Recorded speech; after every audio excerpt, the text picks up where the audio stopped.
Greetings, everyone. Today, we're going to look at the motion represented by this position versus time graph. You can see here it's position in meters versus time in seconds. It's a little more complex of a motion than we've talked about. Yesterday, when we looked at something like this, we kind of broke it apart into three pieces and talked about each piece individually and figured out the velocities of each piece.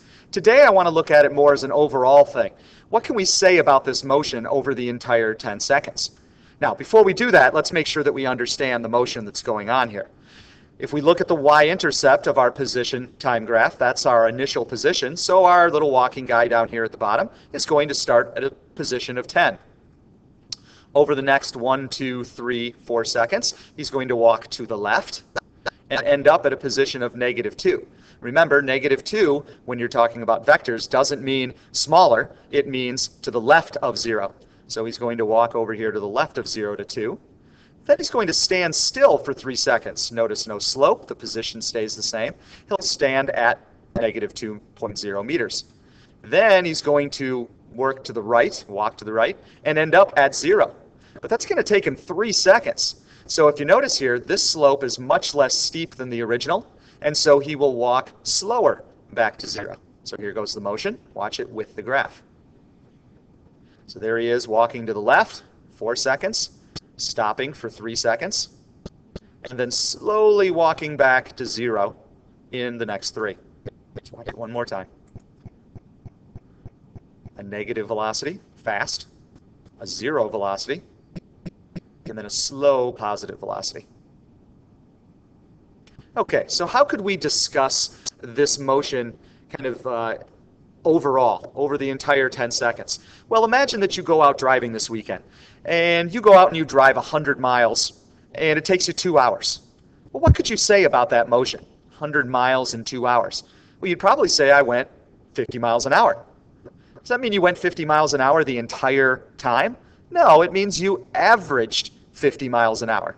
You probably went a lot faster when you were on the highway and a lot slower when you were off the highway. You might have even stopped somewhere in between. Okay, but it's an average of 50 miles an hour. Well, this is what we call average speed. Notice the symbol, V for speed, and a line over the top. That's not an arrow, that's a line.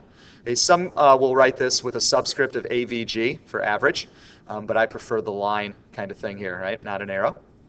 So as we just saw, we can find something's average speed by taking the total distance it covers over the total time.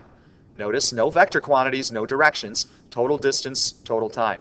So for our walker guy, he starts at position 10, walks to the left to -2, which is 2, 4, 6, 8, 10, 12 meters, stops for the next 3 seconds, and then walks from -2 to 0, which is another 2 meters, and so a grand total of 14 meters.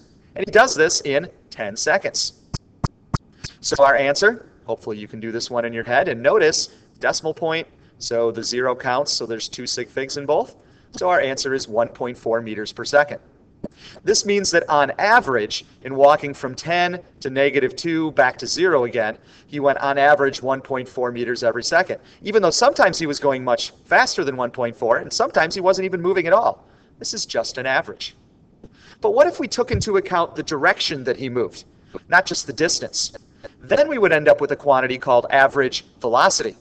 Notice the real complex symbol here, a V for velocity, a line to mean average, and then an arrow to turn it into a velocity instead of a speed. Well, instead of total distance over total time, average velocity will be displacement over time. Remember, displacement is your change in position, how far out of place you are comparing the end to the beginning. Right? It doesn't care how you get from one point to the other, just where do you start and where do you end. So our hiker here starts at 10 meters and ends at 0. So that means he has a displacement of -10 meters. Negative means he went to the left 10 meters from where he started. So he starts here, he goes to the left 10 meters, he ends up there. And of course he did this in 10 seconds. 2 sig figs in both of these 10s, therefore -10 meters divided by 10 seconds means he had an average velocity of -1.0 meters per second. So if he wanted to start at 10 and end up at 0 in 10 seconds, he could walk an average of 1.4 meters per second and go out to -2 and back to 0. Or he could just walk slower from 10 to 0 at -1.0 meters every second. So notice how these numbers can be different when we're changing directions, because one doesn't take into account direction. It's just how much distance did we follow in so much time. The other one only cares about where we start versus where we end. Again, these would be handy in different situations. Now, for reasons which hopefully you'll understand in a moment, let's draw a little line from where we start to where we end. Okay, so here's a line from where we start to where we end. And now let's take a look at the slope of that line. Slopes, of course, are found by doing rise over run. Since this is a graph of position versus time, the rise shows us the change in position and how much the position changes from here to here. The run shows us how much the time changes. So if the slope is the rise over the run, the slope is the change in the position or displacement over the change in time.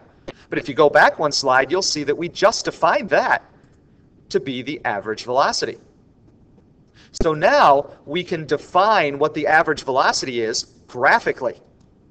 The average velocity is the slope of a line connecting any 2 points on a position time graph.